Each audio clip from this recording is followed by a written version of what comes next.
জামাত ইসলামী কি জিনিস বিএনপি এবার টের পাবে। জামাত এত সহজে ছেড়ে দেওয়ার পাত্র নয়। জামাত ইসলামী লড়াই চালিয়ে যাচ্ছে। হ্যাঁ, এক অসম প্রতিকূলতার মধ্যেও জামাত লড়াই চালিয়ে যাচ্ছে এবং অপ্রত্যাশিত নজিরবিহীন অবিশ্বাস্য ফলাফল আসতে পারে। ভোটের ফলাফল পাল্টে জামাতের আসন সংখ্যা বাড়লেও বাড়তে পারে।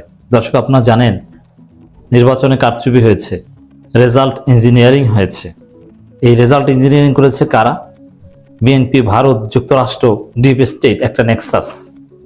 এর বিরুদ্ধে লড়াই করা অত্যন্ত কঠিন। বাংলাদেশের ইতিহাসে অসংখ্যবার রেজাল্ট ইঞ্জিনিয়ারিং হয়েছে, কিন্তু সেই ইঞ্জিনিয়ার্ড ফলাফল পাল্টে সঠিক ফলাফল বের করা, এটার নজির খুব কম। তবে দু একটা ঘটনা আছে। ইউনিয়ন পরিষদ চেয়ারম্যান নির্বাচন কিংবা মেম্বার নির্বাচন, এগুলোর ক্ষেত্রে কিছু কিছু ক্ষেত্রে দেখা যায় যে 2 বছর পর, 2.5 বছর পর, এমনকি 5 বছর পর হলেও সঠিক ফলাফল কোর্টের রায়ের মাধ্যমে এসেছে। তো জামাত এখন সেই পথে হাঁটছে। আপনারা জানেন যে ভয়াবহ রেজাল্ট ইঞ্জিনিয়ারিং হয়েছে, বিশেষ করে ঢাকার বেশ কয়েকটা আসনে। এটা একদম ওপেন সিক্রেট বিষয় যে কিভাবে রেজাল্ট ইঞ্জিনিয়ারিং হয়েছে। ফলাফল পাল্টে দেওয়া হয়েছে, বিএনপির প্রার্থীদেরকে জিতিয়ে দেওয়া হয়েছে, অল্প ব্যবধানে জামাত প্রার্থীদের হারিয়ে দেওয়া হয়েছে এবং জামাত এক্ষেত্রে অনেকটা অসহায় ছিল, প্রতিবাদ করার সুযোগ ছিল না। কারণ এমন সময় ফলাফল ঘোষণা বন্ধ করে দিয়ে ইঞ্জিনিয়ারিং করা হয়েছে, যে সময় জামাতের সামনে ডিপ স্টেট, পিছনে ভারত, যুক্তরাষ্ট্র, ডানে মিডিয়া, বামে অশুভ শক্তি। কিছু করার ছিল না এবং তড়িঘড়ি করে নির্বাচন কমিশন গেজেট প্রকাশ করে দিয়েছে। কোনো আপত্তি জানানোর সুযোগও তারা রাখেনি। কিন্তু জামাত দমে যাওয়ার পাত্র নয়। বৃহত্তর স্বার্থে ফলাফল মেনে নিয়েছে, আর আইনি লড়াই জামাত চালিয়ে যাচ্ছে। কোর্টে মামলা করেছে জামাত, যার ফল 3 আসনের ব্যালট পেপার, রেজাল্ট শিট সহ সব নথি হেফাজতে নেয়ার নির্দেশ এটা কোর্ট দিয়েছে। এর মানে কি? দেখেন, আমি খবরটা আগে জানাই, তারপরে তাৎপর্য, এর রাজনৈতিক দিক এবং আলটিমেটলি কি রায় হতে পারে সেটা নিয়ে আলোচনা করব। ত্রয়োদশ জাতীয় সংসদ নির্বাচনের 3টি আসনে কারচুপির অভিযোগ তুলে হাইকোর্টে আবেদন করেছে বাংলাদেশ জামাত ইসলামী। আসনগুলো হলো ঢাকা 6, 7 ও গাইবান্ধা 4। ঢাকা 7 আসনে নিশ্চিত জামাত প্রার্থীকে হারিয়ে দেওয়া হয়েছে, এটা আমরা জানি। জামাতের প্রার্থী জিতেছে। এখন প্রশ্ন করতে পারেন যে জামাত কি তাহলে এই শুধু 3টা আসনের জন্য মামলা করেছে? জামাত তো প্রথমে 30টা, তারপরে 32টা বলেছিল যে এই 32টা আসনে রেজাল্ট ইঞ্জিনিয়ারিং করা হয়েছে এবং জামাত এটা ডকুমেন্টেশন করেছে। উত্তর হচ্ছে যে না, জামাত 32টা আসনেই রেজাল্ট ইঞ্জিনিয়ারিং হয়েছে বলে প্রমাণ পেয়েছে, কিন্তু সে প্রমাণগুলো একত্র করে কোর্টে মামলাযোগ্য সবগুলো করতে পারেনি।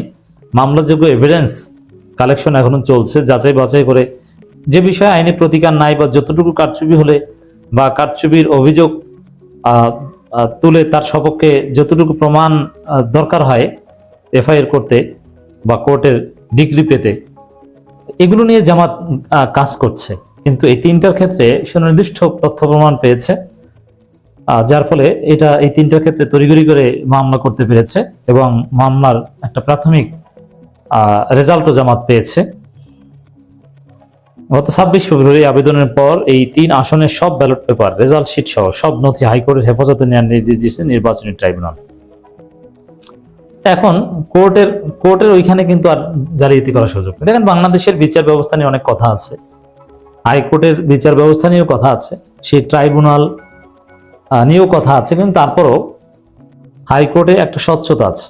কিছু রাজনৈতিক মামলা বিচারক তাজির বা তার প্রয়োজন মতে এদিক ওদিক রায় দিতে পারেন অথবা উপরের নির্দেশে, কিন্তু সেখানে একটা ট্রান্সপারেন্সি আছে। দুই পক্ষের উকিলরা জোরালো যুক্তিতর্ক উপস্থাপন করেন এবং উকিলদের একেবারে অন্ধকারের মধ্যে রেখে যা ইচ্ছা তা করতে পারে না। এটা হাইকোর্ট, সুপ্রিম কোর্টে অ্যাটলিস্ট সম্ভব নয়। তো দর্শক, সেই ক্ষেত্রে হাইকোর্ট যেহেতু এগুলো জব্দের নির্দেশ দিয়েছে, হাইকোর্টের হেফাজতে নেওয়ার নির্দেশ দিয়েছে, এর মানে তারা ওইখানে হাইকোর্টের তত্ত্বাবধানে ওইটা নতুনভাবে আবার গণনা হবে এবং কোথায় কি ত্রুটি বিচ্যুতি হয়েছে সেটা পর্যালোচনা হবে এবং যদি মনে করা হয় যে না এমন কারচুপি হয়েছে যার ফলে রেজাল্টের উপর ফলাফলের উপর প্রভাব পড়েছে, বিজয়ীকে পরাজিত করে দেওয়া হয়েছে, তাহলে এটার বিষয়ে চূড়ান্ত সিদ্ধান্ত নেবে।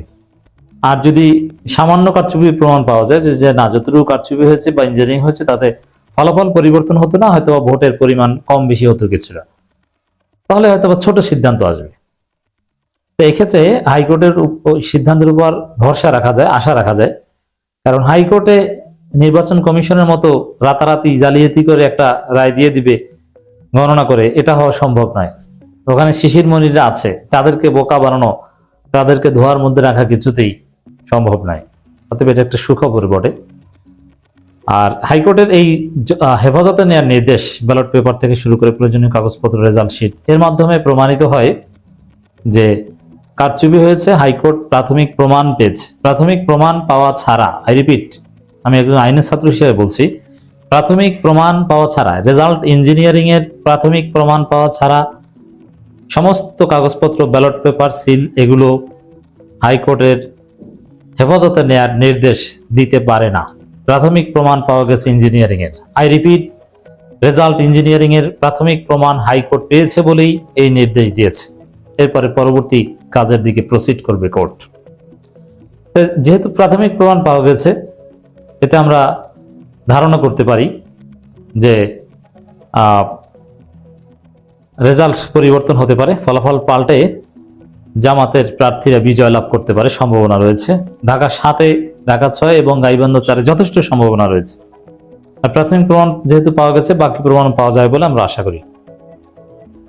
এর আগে 19 ফেব্রুয়ারি গণপ্রতিনিধি অধ্যাদেশের 49 ধারা অনুযায়ী নির্বাচনী অনিয়মের বিরুদ্ধে নির্বাচনী আবেদনপত্র শুনানির জন্য হাইকোর্ট নির্বাচনী ট্রাইব্যুনাল গঠন করা হয়। এরপর একই দিন এই সংক্রান্ত বিজ্ঞপ্তি জারি করা হয়।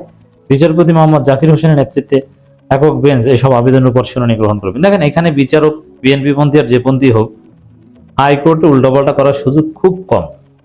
বিশেষ করে এই ধরনের কেসে একদম ট্রান্সপারেন্সি থাকতে হয়। গণনাটা ওপেন ক্যামেরার সামনে, সবার সামনে হতে হবে।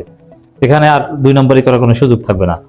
গত 12 ফেব্রুয়ারি সকাল যে নির্বাচন হয়েছে, সেখানে এগুলোতে জামাত, এছাড়া জামাতের এই শেরপুরের যে আসনটা স্থগিত হয়েছিল, নতুনভাবে শিডিউল ডিক্লেয়ার করা হয়েছে, সেখানেও জামাত প্রার্থী জিততে পারেন। কিন্তু বগুড়ার যে আসনে তারেক রহমান ছেড়ে দিয়েছেন, সেখানে বিএনপি জয়ের সম্ভাবনা বেশি। শেরপুরেরটা জামাত জিততে পারে। এমনিতেই নির্বাচনের পর জামাতের জনপ্রিয়তা আরো বেড়েছে। সুষ্ঠু এবং নির্বাচনে অনিয়ম বা কারচুপির বিরুদ্ধেও জামাত আগের চাইতে সোচ্চার হয়েছে। তো দর্শক, এই যে হাইকোর্ট প্রাথমিক কারচুপির প্রমাণ পেয়েছে, এটার একটা রাজনৈতিক তাৎপর্য রয়েছে। জামাত যে ন্যারেটিভ এস্টাবলিশ করতে চায় যে রেজাল্ট ইঞ্জিনিয়ারিং করে ফলাফল পাল্টে দেওয়া হয়েছে, তো এই ন্যারেটিভের সপক্ষে জামাত একটা বড় দলিল পেল। এখন রেজাল্ট পরিবর্তন না হলেও জামাতের পলিটিক্যাল ন্যারেটিভে এই হাইকোর্টের এই নির্দেশ গুরুত্বপূর্ণ ভ্যালু অ্যাড করবে।